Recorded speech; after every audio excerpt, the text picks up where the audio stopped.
અકસ્માતના બનાવોમાં ચિંતાજનક વધારો આપણે જોઈ રહ્યા છે। એમાં પણ ભારદારી વાહનો જે બેફામ રીતે રસ્તા પર દોડતા હોય છે ને અકસ્માત સર્જે છે તેવા અનેક બનાવો આપણે છેલ્લા કેટલાક દિવસોમાં જોયા છે।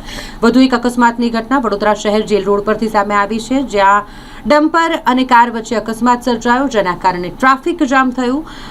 ડમ્પર અને કાર વચ્ચેના અકસ્માતમાં રાહતની વાત એ છે કે કોઈ પણ જાનહાનિ નથી થઈ, પરંતુ મોંઘી દાટ કારને ખૂબ જ નુકસાન થયું છે। ડમ્પર ચાલક કાળુભાઈનું કહેવું છે કે અચાનક જ કાર ચાલક ડાબી બાજુથી આવી ગયા અને જેના કારણે અકસ્માત સર્જાયો। અકસ્માત સર્જાયો હોય રસ્તા પર લોકટોળા ઉમટી પડ્યા હતા।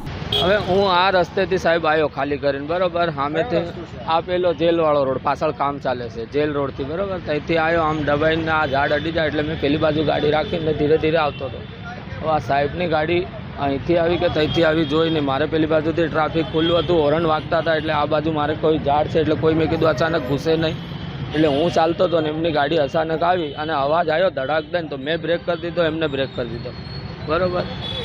હવે એક ખાલી સાઈડ આવ્યા એટલે મારે તો પેલી બાજુનું રોડ, મેઇન રોડનું ટ્રાફિક ધ્યાન રાખવું પડે ને આ બાજુ મેં ધ્યાન કર્યું પણ કોઈ હતું નહીં, પણ આ તો અચાનક અહીંથી આવીને ટર્ન લીધો અને પછી નજીક આવીને હોર્ન મારે તો કેવી રીતે મારે દેખવાનું। શું નામ તમારું? કાલુભાઈ।